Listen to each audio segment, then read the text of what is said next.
When you go to the gym, what do you prefer? Earbuds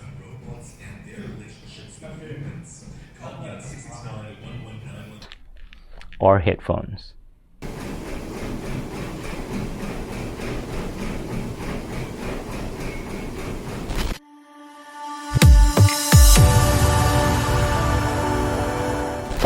Hey guys, it's Zachary from HardwareZone, and for the past couple of weeks I've been testing some new Plantronics wireless headsets specifically for gym use.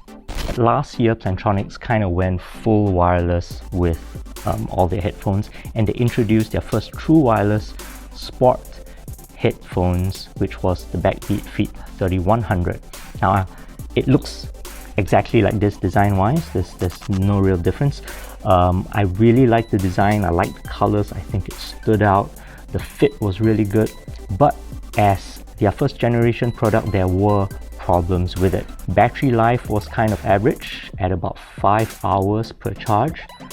It was one of the first headphones with Bluetooth 5, but it still had a lot of problems like all the other true wireless headsets. Connectivity wasn't all that great, range was average, about 10 meters. You still get the disconnections between left and right from time to time, and audio was a problem too, because the BackBeat FIT 3100 came with what Plantronics called something like an always aware earbud design, so it wasn't any isolation to it, because it was kind of designed for runners where you wanted noise, you wanted to be aware of outside noise. It was a safety design feature, but I kind of thought that made the earbuds sort of niche, as in you could really only use it for that one activity. Because of the earbud design, that always aware design, number one, there was no isolation, so yeah, it's kind of safer, but you couldn't really use the headphones anywhere else. You know, it's not a general use headphones. You couldn't use it indoors. I couldn't use it in the gym because I could hear the radio in the gym blaring. That was all mixed with my music. It was actually very distracting, and also because of that, as you can tell, audio quality suffers, because as everything gets mixed in, you know, you kind of have to max out your volume just to hear your music. And the moment you left a noisy area into a quieter area, suddenly it's way too loud and you have to lower the volume. So yeah, the 3100 had a lot of issues, and that comes to this year's products. Okay, they refreshed their whole range. This 6100 is brand new, they never had this before. The 3200 is also new, but there's more to this, so let's talk about 3200. Now, I only have this with me because this was the one I was interested in and what they sent over, but with this year's lineup, Plantronics actually has the 3150 and the 3200. The only difference between these two, upgraded from last year's 3100, is that the 3150 is a direct upgrade. It has the exact same ear tip design, the always aware one that I mentioned that I didn't really like, and the 3200 on the other hand is a proper earbuds, which means that it has isolation. Now these come in the Plantronics style silicone earbuds, which was the oval type, and it has one without wingtips and one with wingtips, but otherwise they are all these, I guess, because it's a sport headphones and you sweat, you know, you don't want to use things like foam earbuds.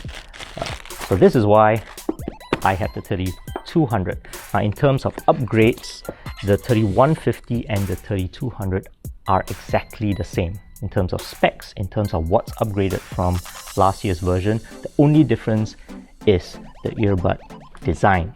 So let's talk about what's upgraded.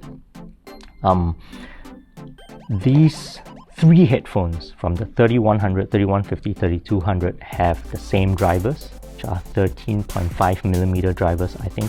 I was looking at the specs and the technical specifications of the drivers didn't really change much, so I don't think the audio quality has changed from last year to now.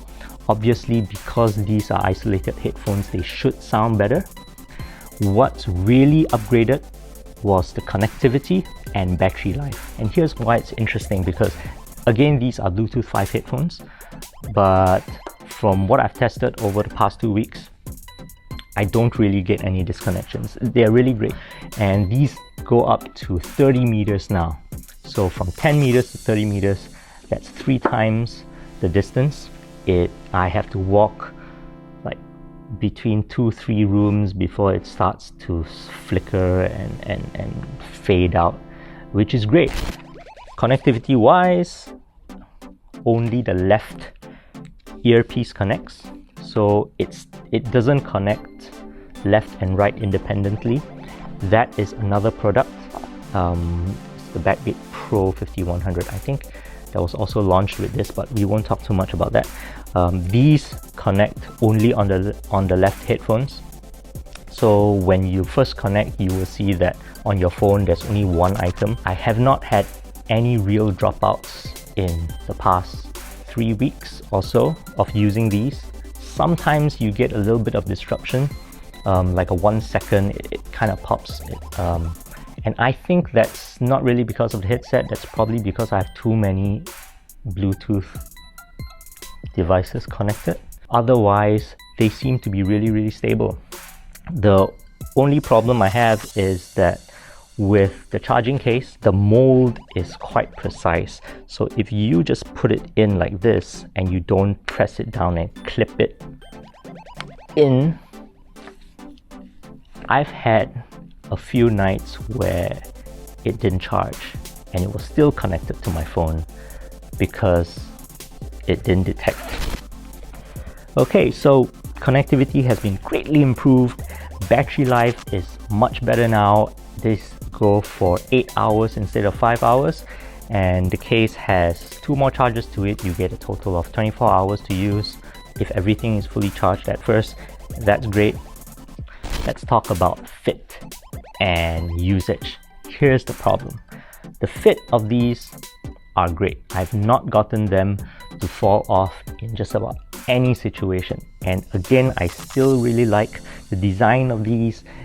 Color's really great. It looks very sporty. In the gym, you get some looks.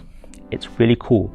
But these are supposed to have been isolated headphones, right? That's the whole point of having earbuds now.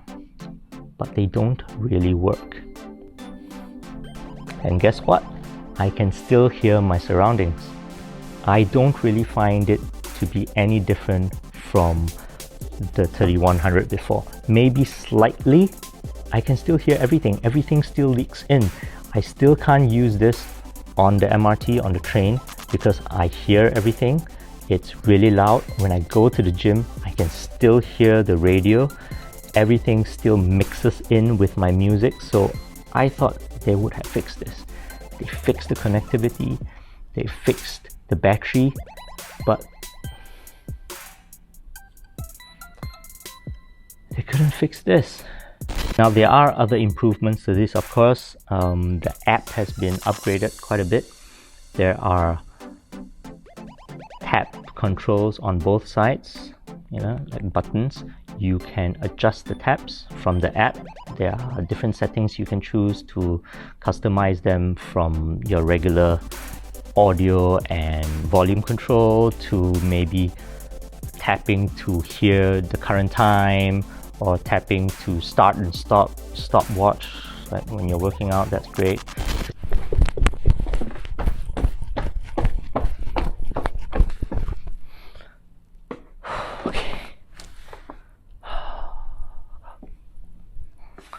Oh, do I have to keep doing this?